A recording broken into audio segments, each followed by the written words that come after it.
wakufesa ndikurira mbeu za chikondicho, osatopa osagona Yesu amdalisaye.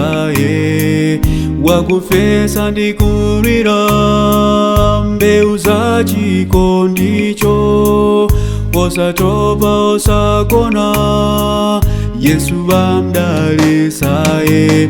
Onamera kukondwa zinthu zonse zachaso. Onaminda mwayera layandika kungalo. Onamera kukondwa layandika kungalo. Mijambuto kuvuka cha ungawanga na ofi vya mchalunta vya kumara wamkondwa kuchanya.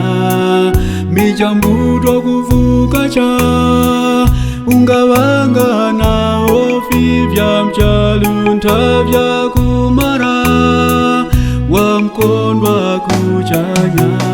Onamera kukondwa zinthu zonse zachaso. Onaminda mwayera layandika kungalo. Onamera kukondwa layandika